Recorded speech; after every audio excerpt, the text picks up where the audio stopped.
আব্দুস সামাদ পাখি এবং আসাদুজ্জামান আলী এরা দুই বাপ বেটা কুমারখালীর একটা ত্রাস। এটা হয়েছে সাধারণ জনগণের ক্ষোভের বহিঃপ্রকাশ। এসপি আরো আমাকে উল্টা ধমকি দিছে। আমার ল্যান্ড সম্পত্তি 4 থেকে 5 কোটি টাকার কুমারখালীতে আছে। আমার চাঁদাবাজি বা কারোর কাছে কিছু বলা লাগে না।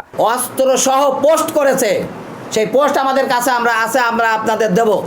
কি করে সাহস হয় একটা স্বাধীন দেশে এখনো অস্ত্রের মহড়া দেয়? আমরা প্রশাসনের কাছে দাবি জানাচ্ছি অবিলম্বে এই আব্দুস সামাদ পাখিকে গ্রেপ্তার করতে হবে, না হলে আমরা নিঃসন্দেহে কঠোর কর্মসূচি দেবো এর বিরুদ্ধে।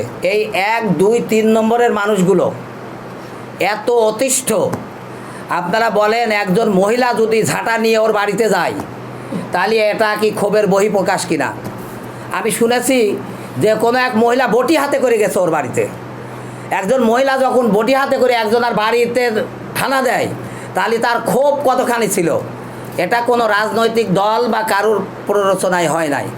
এটা হয়েছে, আমি একটু বলি, এটা হয়েছে সাধারণ জনগণের ক্ষোভের বহিঃপ্রকাশ।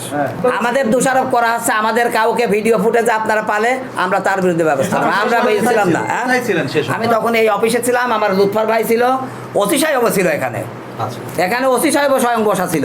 আব্দুস সামাদ পাখি এবং আসাদুজ্জামান আলী এরা দুই বাপ বেটা কুমারখালীর একটা ত্রাস।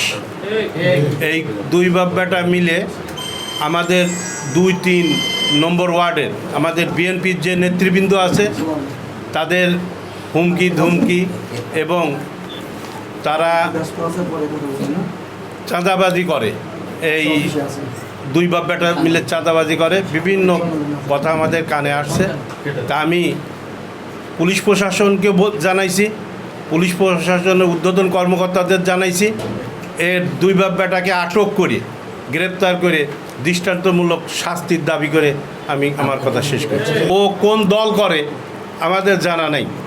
ও আমাদের ইউনিটি এই পৌর বিএনপিতে আহ্বায়ক কমিটি সার্চ কমিটিতে ঢোকার জন্যে আমার কাছে বেশ কিছুদিন ধরে ফোন করে এবং বিরক্তই করেছে হুমকির মাধ্যমে।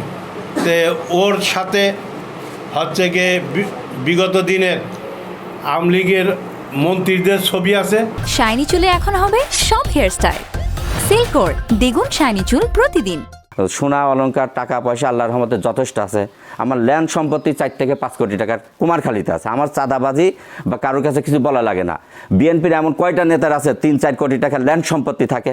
আমি একজন সাইপ্রাস প্রবাসী, আমার বাড়িতে 2-4-20 ভরি গয়না সবসময় থাকে এবং প্রচুর পরিমাণে আমার কাগজপত্র, বিদেশি পাসপোর্ট ইত্যাদি সব কিছু তারা লুটপাট করছে। আইনগত ব্যবস্থা আসলে নেওয়ার মতন কিছু নেই, কারণ এখানে প্রশাসনের পাহারায় তাদের দিয়ে লুটপাট ভাঙচুর করছে। এবং এসপিকে ফোন করছি, এসপি আরও আমাকে উল্টা ধমকি দিছে।